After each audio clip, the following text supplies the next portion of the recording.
ನಮಸ್ಕಾರ ಎಲ್ಲರಿಗೂ welcome back. ನಾನು ಮಂಜು, ನೀವು ನೋಡ್ತಿದ್ರಿ ಮಂಜು ಸ್ಟೋರೀಸ್.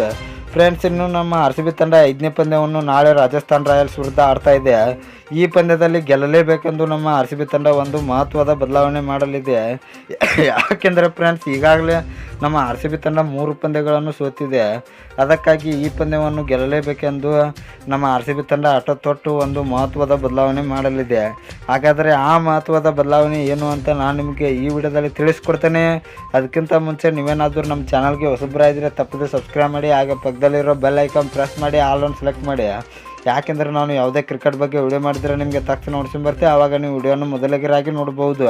ಸಬ್ಸ್ಕ್ರೈಬ್ ಅನ್ನೋದು ಸಂಪೂರ್ಣ ಚಿತ್ತ. ವಿಡಿಯೋ ಕೆಳಗೆ ಬ್ಲ್ಯಾಕ್ ಪೆನ್ ಇದೆ, ಮಾಡ್ಕೊಳ್ಳಿ. ಇನ್ನೂ ಥರ ಮಾಡಿದೆ ವಿಡಿಯೋ ಶುರು ಮಾಡೋಣ ಬನ್ನಿ. ಇನ್ನು ಫ್ರೆಂಡ್ಸ್, ರಾಜಸ್ಥಾನ್ ರಾಯಲ್ಸ್ ವಿರುದ್ಧ ನಮ್ಮ RCB ತಂಡದಲ್ಲಿ ಮಹತ್ವದ ಬದಲಾವಣೆ ಏನಂದರೆ ಅದು ಕೆಮ್ರೋನ್ ಗ್ರೀನ್ ಅವರ ಬದಲಿಗೆ ವಿಲ್ ಜಾಕ್ಸ್ ಅವರು ಆಡುತ್ತಾರೆ ಅಂತ ಹೇಳ್ಬೋದು. ಯಾಕೆಂದರೆ ಫ್ರೆಂಡ್ಸ್, ಈಗಾಗಲೇ ಎಲ್ಲರೂ ಕೂಡ ಆಸೆ ಪಡುವಂಗೆ ವಿಲ್ ಜಾಕ್ಸ್ ಅವ್ರಿಗೆ ಅವಕಾಶ ಕೊಡಿ ಅಂತ ಇದ್ದರೂ ಕೂಡ ನಮ್ಮ RCB ತಂಡ ಅವ್ರಿಗೆ ಚಾನ್ಸ್ ಕೊಡ್ತಾ ಇಲ್ಲ. ಈಗ ಅವ್ರಿಗೆ ಚಾನ್ಸ್ ಕೊಡಲೇಬೇಕು. ಯಾಕೆಂದರೆ ವಿಲ್ ಜಾಕ್ಸ್ ಅವರು ಒಬ್ಬ ಬೆಂಕಿ ಬ್ಯಾಟ್ಸ್ಮನ್. ಕೆಮ್ರೋನ್ ಗ್ರೀನ್ ಅವರು ಈ ಸೀಸನ್ನಲ್ಲಿ ಅಂತ ಹೇಳ್ಕೊಳ್ಳೋವಂಥ ಫಾರ್ಮ್ನಲ್ಲಿಲ್ಲ, ಅಂತ ಹೇಳ್ಕೊಳ್ಳುವಂಥ ಪರ್ಫಾರ್ಮೆನ್ಸನ್ನು ಕೂಡ ನೀಡಿಲ್ಲ. ಅದಕ್ಕಾಗಿ ಕೆಮ್ರೋನ್ ಗ್ರೀನ್ ಅವರ ಬದಲಿಗೆ ವಿಲ್ ಜಾಕ್ಸ್ ಅವ್ರಿಗೆ ಚಾನ್ಸ್ ಕೊಡಬೇಕು. ವಿಲ್ ಜಾಕ್ಸನ್ ಅವರನ್ನು 3ನೇ ಕ್ರಮಾಂಕದಲ್ಲಿ ಬಿಟ್ಟರೆ ಇವರು ಧ್ವಂಸ ಮಾಡಿ ಬಿಸಾಕ್ತಾರೆ ಅಂತ ಹೇಳ್ಬೋದು. ಇನ್ನು ಫ್ರೆಂಡ್ಸ್, ನಿಮ್ಮ ಪ್ರಕಾರ ಕೆಮ್ರೋನ್ ಗ್ರೀನ್ ಅವರ ಬದಲಿಗೆ ವಿಲ್ ಜಾಕ್ಸ್ ಅವರು ಆಡಿದರೆ ಒಳ್ಳೆಯದಾ ಇಲ್ಲ ಅಂತ ಕಮೆಂಟ್ ಬಾಕ್ಸಲ್ಲಿ ಕಮೆಂಟ್ ಮಾಡೋದ್ರ ಮೂಲಕ ತಿಳಿಸ್ಕೊಡಿ.